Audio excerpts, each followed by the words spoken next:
열왕기하 20장 12절로 21절까지입니다.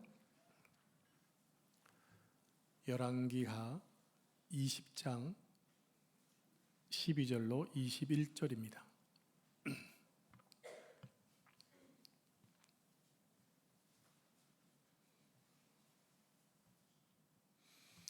제가 12절 말씀 읽겠습니다. 그때에 발라단의 아들 바벨론의 왕 브로닥 발라단이 히스기야가 병들었다함을 듣고 편지와 예물을 그에게 보낸지라. 히스기야가 사자들의 말을 듣고 자기 보물고의 금은과 향품과 보배로운 기름과 그의 궁기고와 창고의 모든 것을 다 사자들에게 보였는데 왕궁과 그의 나라 안에 있는 모든 것 중에서 히스기야가 그에게 보이지 아니한 것이 없더라. 선지자 이사야가 히스기야 왕에게 나와 그에게 이르되 이 사람들이 무슨 말을 하였으며 어디서부터 왕에게 왔나이까? 히스기야가 이르되 먼 지방 바벨론에서 왔나이다 하니. 이사야가 이르되 그들이 왕궁에서 무엇을 보았나이까 하니 히스기야가 대답하되 내 궁에 있는 것을 그들이 다 보았나니 나의 창고에서 하나도 보이지 아니한 것이 없나이다 하더라. 이사야가 히스기야에게 이르되 여호와의 말씀을 들으소서. 여호와의 말씀이 날이 이르리니 왕궁의 모든 것과 왕의 조상들이 오늘까지 쌓아두었던 것이 바벨론으로 옮긴 바 되고 하나도 남지 아니할 것이요. 또 왕의 몸에서 날 아들 중에서 사로잡혀 바벨론 왕궁의 환관이 되리라 하셨나이다 하니. 히스기야가 이사야에게 이르되 당신이 전한 바 여호와의 말씀이 선하니이다 하고 또 이르되 만일 내가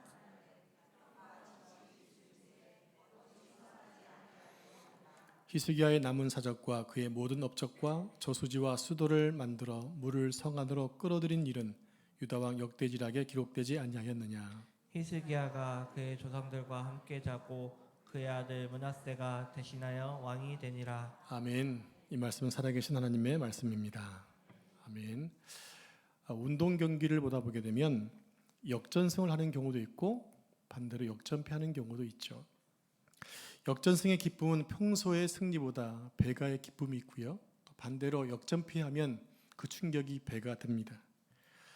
우리 인생살이에도 역전승과 역전패가 있습니다.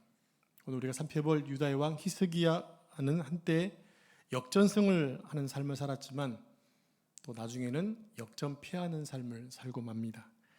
전반기의 히스기야는 성공적인 삶을 살았죠. 그러나 후반부는 역전패하고 실패하는 삶을 살게 된다는 겁니다. 히스기야의 처음 14년생에는 하나님과 동행하는 삶이었습니다. 그야말로 하나님의 모든 은총을 받으면서 살아간 형통한 인생이었습니다. 그런 남유다의 약 20명의 왕들 가운데 아주 선한 왕 중에 한 명이었죠. 몇 명이 안 됐습니다. 20명 가운데 한 5명 정도가 좀 선했는데 그 중에 한 명이 히스기야였습니다. 히스기야가 혹시 몇 살 때 왕이 된 것 기억하시나요? 시험에 안 나오지만 25살에 왕이 되어서 29년 동안 유다를 통치하게 됩니다. 히스기야 왕 때 북이스라엘의 멸망도 해요. 그러니까 이스라엘의 나라가 왕국을 보면 통일왕국 시대가 있고 분열왕국 시대가 있고 단일왕국 시대가 있습니다. 이게 이스라엘 역사가 그렇다는 얘기입니다. 자, 히스기야는 왕이 되자마자 그동안 유다 백성들이 섬겼던 모든 우상들을 다 제거를 합니다. 산당 제사를 제거합니다. 그렇게 처음처럼 그의 삶 속에 아무런 문제 없이 살았으면 좋았겠지만 인생이라는 게 꼭 그런 게 아니잖아요. 잘 나가는 것 같은데 어느 순간 움츠릴 때가 있고 또 한숨 쉬는 것 같은 어느 순간 또 이렇게 기뻐할 날이 있는 것이 인생살이 아니겠습니까? 히스기야가 하나님을 위해서 종교 개혁을 하는 등 열심히 살았지만 그에게 아무런 문제가 없었던 것이 아닙니다. 히스기야 제6년경 그러니까 BC 722년경에 북이스라엘이 아수르에게 멸망을 당합니다. 그리고 아수르는 남한국 유다까지 점령하기 위해서 수많은 군사를 이끌고 예루살렘까지 쳐들어와서 계속해서 협박을 했죠. 2번씩이나 편지를 보내서 협박을 하잖아요. 그때마다 히스기야는 어떻게 합니까? 그 편지를 들고 여호와의 성전에 들어가서 계속 기도를 했습니다. 그때 하나님이 그 기도를 들으시고 남유다를 구원해 주셨죠. 또 이사야 선지자에게 부탁을 해서 함께 기도도 요청했던 믿음의 사람이 바로 히스기야의 전반적인 삶의 모습이었다는 얘기입니다. 그리고 개인적으로 히스기야는 통치 14년경에 중병을 앓게 됩니다. 히스기야가 40대 되던 때였습니다. 그가 앓고 있는 병은 예사로운 병이 아니었고 아주 심각한 질병이었기 때문에 이사야를 통해서 이제 내 집을 정리해라, 너 죽을 거야, 이런 말을 듣고 히스기야는 어떻게 합니까? 바로 벽을 향하여 기도합니다. 하나님, 제가 이렇게 살아오지 않았습니까? 제가 행해왔던 것들을 기억하시고 저의 생명을 연장시켜 주십시오라고 기도합니다. 그래서 어떻게 됩니까? 15년 삶이 연장되게 됩니다. 그래서 많은 사람들은요, 질병에 걸리거나 잉태할 때마다 이런 기도를, 히스기야를 가져와서 기도한, 하나님, 히스기야도 하나님께서 15년 동안 삶을 연장시켜 주신 것처럼 이분도, 아니 나도 15년간 연장시켜 주면 얼마나 좋겠습니까? 이렇게 기도를 하는 경우가 많이 있죠. 저도 실은 그런 기도를 많이 했던 적이 있었습니다. 그것은 분명히 개인적으로 놀라울 만한 기적이었기 때문입니다. 그렇다면 여러분, 보너스로 얻은 15년의 히스기야 삶은 어떠했을까요? 오늘 본문의 말씀을 살펴보았고 또 계속해서 봐야 될 겁니다. 히스기야에게는 하나님을 위해 살 수 있는 15년의 삶이 덤으로 주어졌습니다.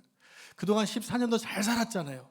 그러니까 15년도 잘 살 수 있는 시간이 열려진 거예요. 왜냐하면 그의 나이가 40세였기 때문에 한참 일할 수 있는 나이잖아요. 여러분 40이면 지금 애들 아닙니까? 40 죄송합니다. 제가 좀 나이가 좀 들어가면서 40대가 그리워요. 근데 히스기야는 지금 40세 때에 하나님의 음성을 듣고 15년 연장되었기 때문에 자신의 죽을 나이를 알고 있는 거잖아요. 그죠? 물론 그것이 비극적일 수 있지만 15년 연장됐기 때문에 감사하면서 살아야 되겠습니다. 히스기야는 시한부 인생으로 이제 남은 15년의 삶을 어떻게 살아야 할지를 잘 준비해야 됐던 거죠. 그러나 결론적으로 말씀드리자면 그의 후반부의 삶은 절대로 추앙받을 만한 삶이 아니었다고 하는 거예요. 차라리 그때 죽었으면 좋았을 것을, 이런 후회가 남는 삶을 살았다는 겁니다. 히스기야는 왕위에 올라 처음 14년 동안은 하나님을 위해 놀라운 삶을 살았습니다. 선대왕이었던 아하스 왕이 아수르에 세워졌던 그 어떤 신상들을 가지고 와서 번제단 대신 번제단을 밀어내놓고 거기에 우상을 섬겼던 사람으로 아주 이방신을 잘 섬기는데 최선을 다했던 사람이 바로 아버지 아하스 왕이었어요. 아버지 아하스가 세웠던 그 우상들은 어마어마했어요. 근데 그 모든 것들을 다시 철거하고 하나님께 돌이키겠다는 것은 정말 어려운 일이었지만 히스기야 그 일을 감당했다고 하는 것입니다. 아마 하나님께서는 지금 14년 동안 그가 했던 것들을 기억하시고 15년의 삶을 허락해 주셨는지도 모를 일입니다. 그러므로 히스기야는 이제 새롭게 얻은 15년의 생명을 주님을 위해 더욱 헌신하는 삶을 살아야만 했습니다. 그러나 아쉽게도 히스기야의 말년은 그러하지 못했다고 하는 것입니다. 자, 히스기야가 오늘 본문 말씀 보면 히스기야가 병들었다는 소식을 듣고 먼 곳 바벨론에서 특사가 옵니다. 그를 위로하기에 보낸 것입니다. 우리에게 12절 말씀 같이 합독할까요? 시작. 그때 발라단의 아들 바벨론의 왕 보로 닥발라단이 히스기야가 병들었다 함을 듣고 편지와 예물을 그에게 보낸지라. 예, 바벨론의 왕이었던 브로닥 발라단이 히스기야가 병들었다는 소식을 듣고 이제 편지를 쓰고 예물을 보내서 그를 위로하려고 왔던 것입니다. 이때만 하더라도 남유다와 신흥 바벨론 제국은요, 친분, 서로 이렇게 친하게 지냈던 나라들이었습니다.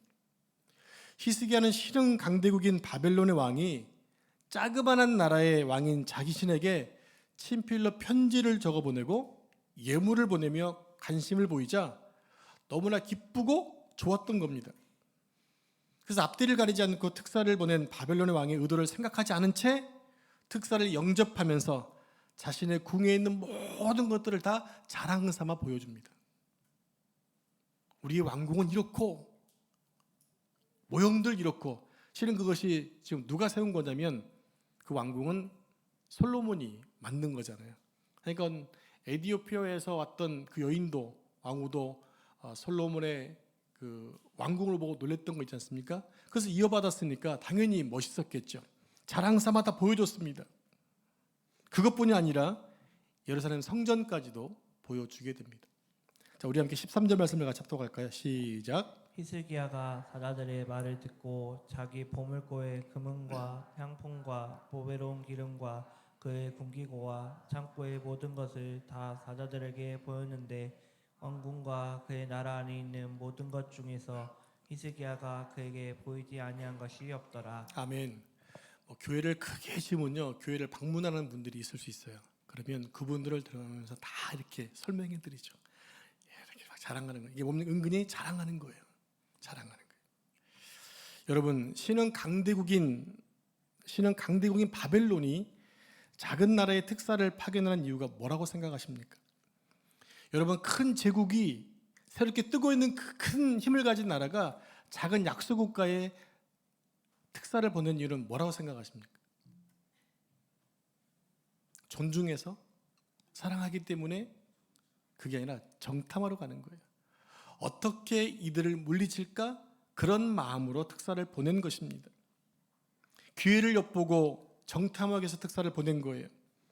초강대국이 약속에 깊은 관심을 보이는 것은 다 속셈이 있다는 겁니다. 무슨 애정이 있어서 자비를 베풀기 위해서 그러는 것이 아니라는 것쯤은 알만해야 되는데 히스기야만 몰랐어요. 그런데 문제는 히스기야가 어리석게도 그 사실 알지 못한 채 자기가 다 잘나서 이렇게 영광이 임한 줄 알고, 우리가 부요해서 저 큰 나라에서 협력하자고 보낸 줄 알고, 하나님의 뜻이 어디 있고 무엇을 원하시는지도 알지 못한 채 관심 없이 오직 그냥 특사가 온 것에 대해만 관심 갖고 대했다고 하는 것입니다. 여러분, 이스라엘이 왜 부흥했나요? 남유다가 왜 부흥했나요? 하나님의 은혜 때문이잖아요. 하나님이 복을 주시니까 부강해진 거잖아요. 근데 히스기야는 마치 자기가 훌륭해서 나라가 부유하고 강한 것으로 착각하고 자랑했던 것입니다. 여러분, 본래 히스기야는요, 영적 분별력이 뛰어났던 사람입니다. 그래서 그는 문제가 생길 때마다 항상 두 가지를 했어요. 첫 번째 뭐냐? 하나님께 문제 앞에 기도했던 사람입니다. 그는 모든 문제 앞에서 하나님께 기도하고 하나님의 지혜를 얻고 하나님의 은혜를 구했던 사람이었어요. 두 번째는 하나님의 선지자 이사야를 초청해서 하나님의 말씀을 들었던 것입니다. 자기한테 그 말씀이 안 들려지니까 선지자를 통해 주시는 말씀을 듣고 그 말씀을 순종했던 사람이었어요. 그러니까 자기 신에게 이사야와 같은 훌륭한 선지자가 그에게 있었던 것은 엄청난 축복이었던 거죠. 여러분 주변에 여러분 말씀을 이끌어가는 귀한 분이 있는 것은 축복이에요. 여러분을 위해 기도해 주는 분이 있는 것, 그건 축복이에요. 왜냐하면 이사야를 통해서 하나님께서 주시는 말씀이 있었기 때문입니다. 그런데 이상하게도 이번만큼은 바벨론에서 특사가 왔을 때 기도하지 않습니다. 이사야를 불러서 무슨 뜻인지도 묻지도 않습니다. 그러니까 히스기야는 지금 자신의 생각과 자기 마음에 이끌려서 행동하고 있었던 것입니다. 강대국에서 위로차 왔다니까 흥분해서 그만 방심한 것입니다. 다르게 표현하면 교만해진 겁니다. 그러니까 한마디로 영적으로 많이 무뎌져 버렸습니다. 14년의 모습과 너무너무 달라지고 있습니다. 이것이 오늘 본문에 나타난 히스기야의 이야기입니다. 여러분, 사람은요, 고난과 어려움 중에는요, 방심하지 않습니다. 환난이 오고 힘든 시간들이 오면 더 깨어 있습니다. 사람이 그럼 언제 방심합니까? 어려움이 지나가서 문제가 해결되어지고 평안함이 몰려올 때 방심하기가 쉽다는 얘기입니다. 그리고 남을 우습게 여기고 상대방을 얕잡아 보게 됩니다. 지금 고려 거란 전쟁 혹시 보고 계시는 분 계시나요? 저는 사극을 좋아해서 꼭 보고 있는데 거기서 역사를 배울 수 있기 때문에 제가 너무 좋아합니다. 제가 지난주에 얘기했잖아요. 낙성대가 어떻게 생겼는지 알려줬잖아요. 거기서 나오더라고요, 낙성대. 오늘 히스기야의 방심을 생각하다 보니까 고려의 장군이었던 강조라고 하는 이 대장군의 생각이 났습니다. 강조 장군이 거란족과 전쟁하는 중에 한 번 이겼습니다.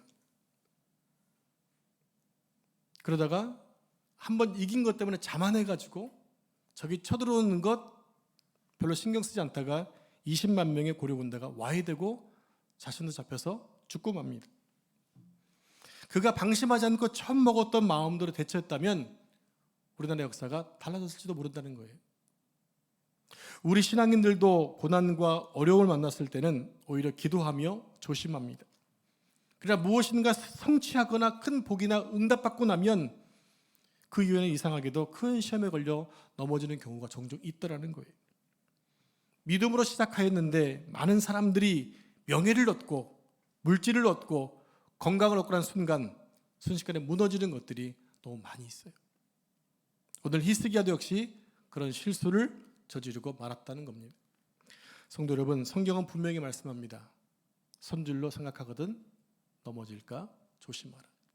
이 정도면 되었지라고 생각하면 넘어질 때가 있고 또 어떤 구멍이 있을 수 있다는 얘기입니다. 우리가 받은 축복이 축복으로 이어져야지 교만하고 방심했다가 모든 것을 잃어버리면 얼마나 가슴 아프고 또 속상하겠습니까? 오늘 히스기야의 교훈을 잘 되새겨 들으시길 바랍니다. 사단은 항상 틈이 있으면 틈탑니다. 여러분, 우리가 승리할 수 있는 방법은 마귀에게 틈을 보여주지 않는 거예요. 우리가 죄를 지으면 사단은 공식적으로 그 죄를 타고 들어옵니다. 넌 죄를 지었기 때문에 죄 문을 열어놓은 거예요. 그러면 사단이 우리 속에 들어와서 왕노릇하게 되는 거예요. 이사야 선지자가 바벨론 특사가 왔다는 소식을 듣고 히스기야를 방문합니다. 그리고 이런 질문을 합니다. 15절 말씀 같이 읽을까요? 시작. 이사야가 이르되 그들이 왕궁에서 무엇을 보았나이까 하니 히스기야가 대답하되 내 궁에 있는 것을 그들이 다 보았나니 나의 창고에서 하나도 보이지 아니한 것이 없다이다 하더라. 자, 이 말씀을 조금 생각해 보면 이제 히스기야가 병들었다 나은 시점과 그리고 바벨론에서 병들었다는 얘기를 듣고 한 시점 사이에 이미 어떤 사건이 있었냐면 이미 히스기야는 이미 치료된 거예요. 이해가 되시죠? 온 사이에 치료가 되어서 지금 히스기야는 건강하게 그들을 맞이하고 있었던 겁니다. 자, 히스기야 이런 말을 들은 다음에 이사야는 아주 비극적인 말을 전하게 됩니다. 우리 17절 18절 말씀 한 절씩 교독하겠습니다.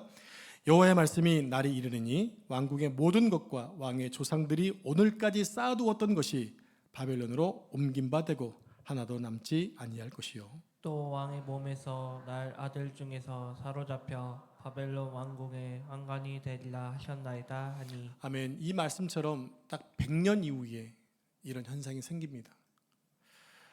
시드기야 마지막 유대 시드기야 왕이 두 눈이 뽑혀지게 되고 철고랑에 채워서 그 먼 거리를 끌려갑니다. 이 얘기도 나중에 살펴보게 될 것입니다. 그리고 예루살렘에 있던 모든 금은 보화 비롯해서 예루살렘 성전에 있던 모든 금까지 다 베낌받고 그 초토화되어지는 그러한 일들이 BC 586년에 일어나게 된다는 얘기입니다. 자, 이와 같이 끔찍한 일을 당하게 된 것은 히스기야가 잘못된 일을 행했기 때문입니다. 히스기야는 이사야 선지자가 잘못을 추궁했을 때 예전처럼 무릎을 꿇고 다시 한번 기도하면서 하나님의 긍휼을 구했다고 한다면 이런 일은 발생하지 않았을 겁니다. 그런데 히스기야는 기도하기는커녕 이렇게 말하고 있어요. 19절 말씀 같이 읽습니다. 시작. 히스기야가 이사야에게 이르되 당신이 정한 바 여호와의 말씀이 선하니이다 하고 또 이르되 만일 내가 사는 날에 태평과 진실이 있을진데 어찌 선하지 아니하리로 하니야. 여러분, 이것이 한 나라를 또 하나님 나라를 책임지고 있는 왕이 할 말은 아니죠. 지금 무슨 얘기입니까? 이사야 말을 통해서 당신이 바벨론 특사에게 보여준 모든 것들이 다 뺏겨지고 빼앗기게 될 텐데 그러면 히스기야는 회개하고 돌이켜야 될 텐데 뭐라 얘기합니까? 그것이 나 때에 이루어지지 않은 것 감사합니다라는 거예요. 어떻게 보면 맞는 얘기죠. 나는 그럼 문제가 없으니까 어려움 당하지 않을 거니까. 근데 그 이후에 어떻게 됩니까? 아들 때부터 시작을 해서 마지막 시드기야 왕까지 엄청난 일들을 괴로움을 당하게 된다는 얘기입니다. 하나님의 은혜로 살았던 사람의 입에 담을 수 없는 이야기를 하고 있는 겁니다. 이게 자식을 둔 부모가 해야 할 소리가 아닌 것입니다. 자, 다시 말씀드린 이런 얘기입니다. 나만 무사하면 됩니다. 나만 평안하면 됩니다. 자식들의 문제는 나중 문제이고 나만 평안하면 됩니다. 이렇게 얘기한 거거든요. 저주는 우리 자식들의 임에도 상관없다. 나만 문제 없으면 상관없다. 이게 지금 히스기야의 말이었던 거예요. 히스기야는 자기만 생각하는 철저한 이기적인 모습으로 바뀌어져 있습니다. 히스기야는 유다가 멸망하든지 자신의 후손이 포로로 잡혀가든지 상관하지 않겠다는 얘기입니다. 그는 이사야 선지자의 이야기를 듣고서도 무릎 꿇지 않고 하나님께 도움을 구하지 않아요. 그 결과 어떻게 된다고요? 그 나라가 망하는 시간이 점점 다가오고 있었던 것입니다. 자, 성경에 보면 회개할 기회를 잃어버리고 비참하게 죽어간 사람이 많이 나오죠. 예를 들어 볼까요? 아담과 하와가 범죄했을 때 하나님이 돌이킬 시간을 주셨어요, 안 주셨어요? 주셨어요. 근데 그들은 핑계대느라 바빴지 자기 회개하지 않습니다. 그 결과 동산에서 쫓겨나게 됩니다. 동생을 죽인 가인에게 아벨이 어디 있느냐 물으셨을 때 가인은 이렇게 얘기하죠. 내가 아벨을 지키는 자이니까? 하나님의 말씀을 부인해 버립니다. 오늘 히스기야도 그랬습니다. 그리고 예수님을 부인했던, 팔았던 가룟 유다 마찬가지입니다. 여러분 친구여 말했지만 가룟 유다는 깨닫지 못하고 결국에 예수님 판 이후에 비참하게 죽음을 선택하잖아요.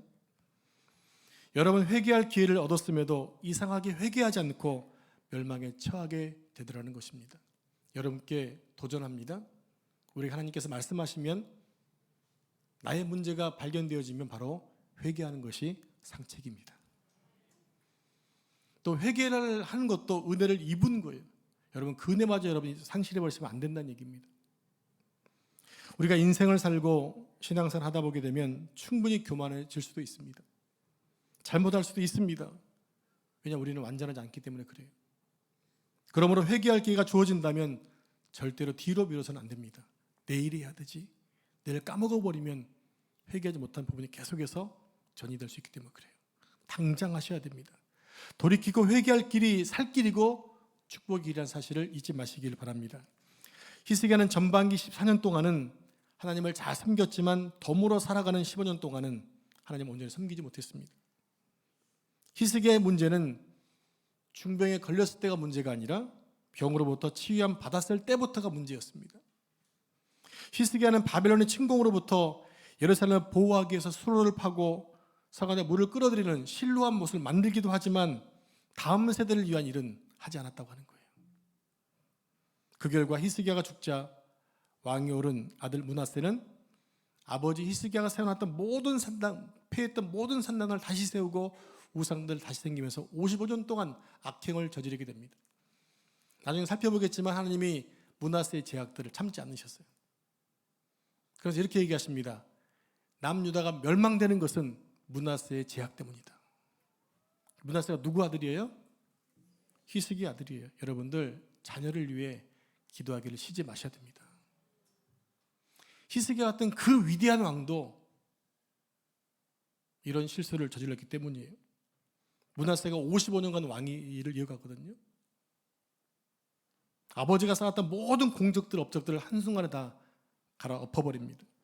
자, 이 문제는 다음 시간에 살펴보도록 하겠습니다. 여러분, 예수님이 가룟 유다를 향해서 안타까운 마음에 차라리 나지 않았으면 좋을 뻔했다 라고 말씀하시잖아요. 저는 히스기야의 생애를 볼 때마다 그가 중병에 걸렸을 때 차라리 죽었다면 어땠을까 라는 생각을 자주 해요. 왜 그러냐면요, 두 가지를 안 하잖아요. 일단은 므낫세를 낳지 않아요. 므낫세는 병이 들고 치유된 이후에 난 것이 므낫세거든요. 근데 므낫세가 남유다 왕 가운데 가장 사악한 왕입니다. 나지 않았으면 좋을 뻔했던 왕입니다. 근데 히스기야가 응답받고 15년 연장된 이후에 난 아들이 므낫세였어요. 그리고 또 바벨론에게 멸망의 건수를 제공한 것이 히스기야 모습이기도 했잖아요. 히스기야 차라리 그때 죽었으면 교만해지지 않을 수도 있었을 것이고 므낫세를 낳지도 않았기 때문에 자신의 아들 므낫세 때문에 유다가 멸망되지도 않았을까요? 성도 여러분, 우리는 하나님의 은혜로 지금까지 믿음 생활을 잘할 수 있었습니다. 그래서 2023년도 마지막 수요 예배로 지금 모여 있는 것입니다. 그러나 우리에게도 참으로 중요한 것이 무엇인가 하면 앞으로의 남은 나의 삶이에요. 지금껏 온 것이 주님의 은혜였다면 앞으로도 은혜로 가야 되지 않을까요? 지금껏 살아온 거 너무너무 중요합니다. 그러나 이후부터 나의 모습이 방심하거나 또 틈을 보이거나 잘못된 판단으로 움직여져 가게 되면 앞날은 보장받을 수가 없는 거예요. 만약 우리도 히스기야처럼 하나님의 복을 받은 후에 안일함과 교만에 빠져서 비전 없이 남은 삶을 살게 된다면 얻는 것보다 잃은 게 훨씬 더 많을 수도 있을 것입니다. 여러분, 시작이 반이다는 얘기가 있지 않습니까? 그러므로 우리는 시작을 아주 잘해야 됩니다. 여러분, 지금껏 여러분 시작은 잘하셨어요. 그죠? 또 중요한 말이 있죠. 끝이 좋아야 다 좋다. 우리는 기억해야 됩니다. 그러면 우리는 나에게 주어진 남은 생애를 통해 나 자신의 믿음을 바르게 세울 뿐만 아니라 또 우리 후손들도 믿음을 세우기 위해서 함께 기도하고 헌신하는 모습이 필요하다는 것입니다. 성도 여러분, 히스기야는 왕으로 취임하면서부터 하나님 마음에 합하게 살았습니다. 하나님의 크신 은혜를 입었던 왕입니다. 그런 히스기야가 후반부에 신앙이 나태해져서 씻을 수 없는 오점을 남겼습니다. 영적인 방심 때문이었습니다. 히스기야 실패는 곧 우리의 실패이기도 합니다. 우리의 이야기이기도 합니다. 우리 인생을 살면서 크게 성공을 못했을지라도 결정적인 실수를 줄일 수만 있다면 성공적인 인생이 되지 않을까요? 히스기야가 이렇게 잠깐 영적 감각을 잃어버린 시간에 사단의 틈을 타서 유다의 국군이 기울기 시작을 합니다. 히스기야의 실수는 오늘 우리를 향해서 실수를 극복하라고 성경이 이 말씀을 기록해 놓았다고 생각을 합니다. 하나님과 사람 앞에서 믿음의 본을 보여서 여러분 남은 인생이 지나온 인생보다 훨씬 찬란하고 아름답게 빛나기를 축복합니다. 옆 사람이 이렇게 축복합시다. 당신의 앞날이 더욱 찬란할 것입니다. 그렇게 되기를 축복합니다. 네, 기도하겠습니다. 하나님 감사합니다. 히스기야의 회복 이후의 15년의 삶을 살펴보았습니다. 하나님 병들기 전에는 하나님을 그렇게 사랑했던 히스기야가 또 어느 순간 병으로 받은 이후부터는 교만해지고 방심하고 나약해져서 하나님을 떠나 있는 모습들을 보게 됩니다. 주님, 우리의 인생도 하나님의 은혜로 여기까지 왔음을 고백합니다.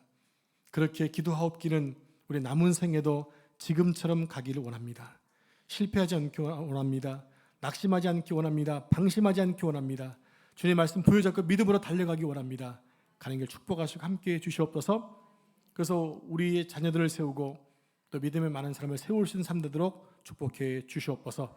우리 교회도 또 말씀으로 성숙해져서 하나님의 크신 뜻을 깨닫고 믿음과 함께 동역하며 나아갈 수 있도록 인도해 주옵소서. 이제 함께 기도하겠습니다. 하늘문 여시고 응답해 주옵소서. 이 모든 말씀 존귀하신 예수님의 이름으로 간절히 기도합니다. 아멘.